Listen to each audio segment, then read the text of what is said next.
area komunitas, kita ingin mengefektif Pabeto, FKDM bahkan. Jadi peran aktif FKDM, kelompok Dasawisma 10-20 rumah dalam satu RT, 10-20 rumah ada yang belum divaksin, maka kita libatkan juga peran kelompok Dasawisma. DPP-APP dia juga harus menginstruksikan untuk melakukan pun kita buatkan surat langsung pada kelompok-kelompok pada warga masyarakat.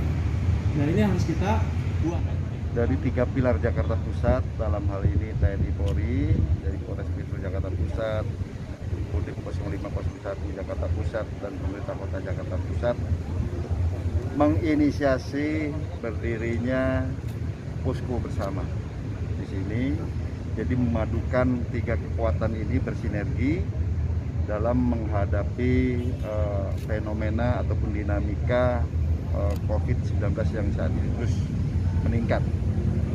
Yang kedua, bagaimana kita sesuai dengan perintah Presiden ya kan, dalam hal menegakkan protokol kesehatan dan juga akselerasi vaksinasi yang tepat sasaran.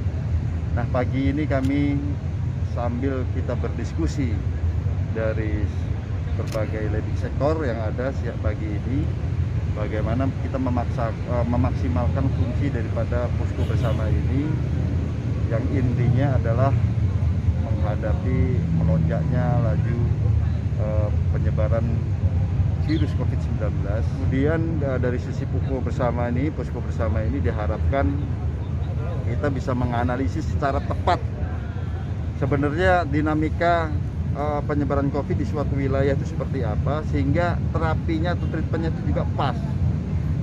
Kemudian bagaimana manajemen evakuasi daripada warga yang apabila terpapar COVID. Ya, kita ketahui BOR ini semakin meningkat, ya, seperti 221 rumah sakit rujukan ini bisa di atas 90% termasuk Wisma Atlet. Ya, kita harus antisipasi kira-kira ke depan seperti apa. Jadi peran aktif FKDM ini perlu kita lakukan. Kelompok Dasawisma 10-20 rumah dalam satu RT.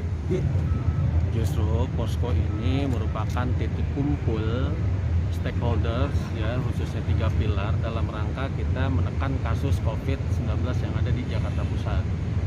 Terutama di dalam posko ini kita akan mendapatkan akses data yang sama ya, sehingga ketika datanya sama, sehingga kita juga nanti bisa merumuskan langkah-langkah strategik apa yang perlu kita lakukan untuk mengintervensi berdasarkan data yang ada. Misalkan kasus yang di titik mana, maka strategi yang harus kita lakukan tepat sasarannya gitu, jadi efektif.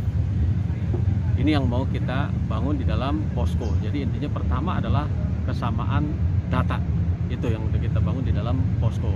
Makanya akses data utamanya adalah berdasarkan data PEN, nah itu dulu menjadi data pegangan kita. Kemudian nanti kita akan kombinasikan berdasarkan kanal-kanal pelaporan, misalkan dari data Paskes, kemudian dari data lapangan, nanti akan kita coba kombinasikan menjadi data operasional. Jadi ada data PEN, ada data operasional.